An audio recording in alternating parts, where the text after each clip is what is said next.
Dear students, अस्सलाम वालेकुम। आज का जो हमारा टॉपिक है 9th मैथमेटिक्स की एक्सरसाइज 1.5, उसका क्वेश्चन नंबर भी 5 है और इसके दो पार्ट्स दिए गए हैं। इसमें हमें कहा गया है कि determine whether given matrices are multiplicative inverse of each other. ये साबित करें कि ये जो दो आपको मैट्रिसेस दिए जा रहे हैं क्या ये एक दूसरे के मल्टीप्लिकेटिव इनवर्स हैं या नहीं, सिर्फ हमने ये बताना। तरीकाकार क्या होगा, हमने इन दोनों को करना है मल्टीप्लाई।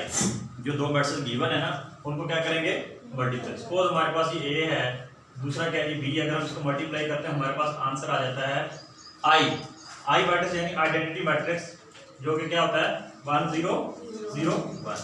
और इसी तरह अगर हम बी को ए से मल्टीप्लाई करते हैं, यानी कि पहले इसको बाद में इसको इस तरह रखें, बाद में हम इनकी जगह चेंज कर रहे हैं, इसको इधर ले आए, इसको इधर ले, फिर मल्टीप्लाई करें तो भी जवाब क्या है आई। तो हम फिर कह सकते हैं जी कि ये दोनों आपस में एक दूसरे के क्या है, मल्टीप्लिकेटिव इनवर्स। बात की समझ आएगी, करना क्या है, दोनों को मल्टीप्लाई करना है एक दफा इसी तरतीब से। एक का जवाब अगर आई आ गया ठीक है, फिर इसको इधर रखना है, इसको इधर रखना है, बाद वाले को पहले, पहले वाले को बाद, फिर मल्टीप्लाई करना है। अगर आंसर फिर भी वही आता है हम कह देंगे yes they are multiplicative inverse of each other, otherwise not. So simple. देखें जी, ये हमारे पास 3 4 5 7 और हम इसको मल्टीप्लाई करेंगे 7 -4 -5 एंड 3 से करें जी मल्टीप्लाई करने का तांत्रिक आकार है जी। फर्स्ट रो को फर्स्ट कॉलम के साथ, हाँ जी, और उसके बाद फिर सेकंड कॉलम के साथ करेंगे। हाँ जी, फर्स्ट को फर्स्ट के साथ 3 मल्टीप्लाई बाय 7 प्लस सेकंड को सेकंड के साथ 5 मल्टीप्लाई बाय -4। बेटा नोट करने से बेहतर है पहले समझ लें, अगर आपको समझ आ गया तो नोट करना आपके लिए आसान हो जाए प्लीज। अब इसी फर्स्ट रो को सेकंड कॉलम के साथ इसके साथ मल्टीप्लाई करना है और फर्स्ट एलिमेंट को फर्स्ट के साथ, सेकंड को सेकंड। ये देखें जी 3 मल्टीप्लाई बाय -5 प्लस ये 5 को मल्टीप्लाई करना है किससे, 3 से, और इसको यहां से क्लोज कर दो।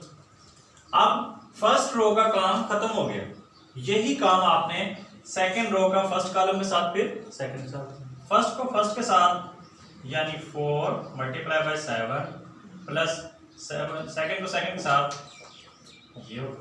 अब फर्स्ट को फर्स्ट के साथ 4 multiply by -5 plus 7 multiply by 3 जी। यहां तक कोई बात समझ ना आई हो, कोई भी नहीं आई? 3 7s are 21 plus minus -5 4s are 20, 4 7s are 28 plus minus -7 4s are 28, 3 5s are 15 minus plus 5 3s are 15, 5 4s are 20 minus plus 7 3s are 21 जी। इसको करें, इसको सिंपलीफाई कर लें जी। ये देखें जी, ये प्लस का 28 माइनस का 20 कैंसिल हो गया, प्लस का 15 माइनस के 15, 21 में से 20 गए तो 1। ये यहाँ क्या बच गया, इधर क्या बचा, इधर क्या बचा 1। लो जी, इसको आप इक्वेशन नंबर 1 बना लें, ठीक है। अब यही काम हमने दूसरी साइड पे करना है, उसमें क्या करना है जी, थोड़ा सा फर्क है। फर्क इतना सा है, वहां इसको पहले नंबर पर रखा था, इसको दूसरे नंबर पर। आप इनका ऑर्डर चेंज कर दें, बाद वाले को पहले लिख लें। ये देखो, ये 7 -4 -5 और ये 3, ये बेटे पहले लिख दें, और उसको जो है 3 4 5 एंड 7 इसको बाद में करना। वही काम है, मल्टीप्लाई करें जरा। फर्स्ट रो को फर्स्ट कॉलम के साथ, फिर फर्स्ट रो को सेकंड कॉलम के साथ करेंगे। आइए देखते हैं। 7 multiply by 3 plus -5 multiply by 4। इसी तरह इस फर्स्ट रो को दोबारा सेकंड कॉलम के साथ ये देखिए 7 multiply by 5 plus minus multiply by 7 जी। इसको यहाँ से क्लोज कर दें। अब सेकंड रो को फर्स्ट कॉलम के साथ फिर सेकंड तो ये -4 multiply by 3 plus 3 multiply by 4 similarly -4 multiply 5 plus 3 multiply by 4 simplify करेंगे इसको। ये 21 ये माइनस 3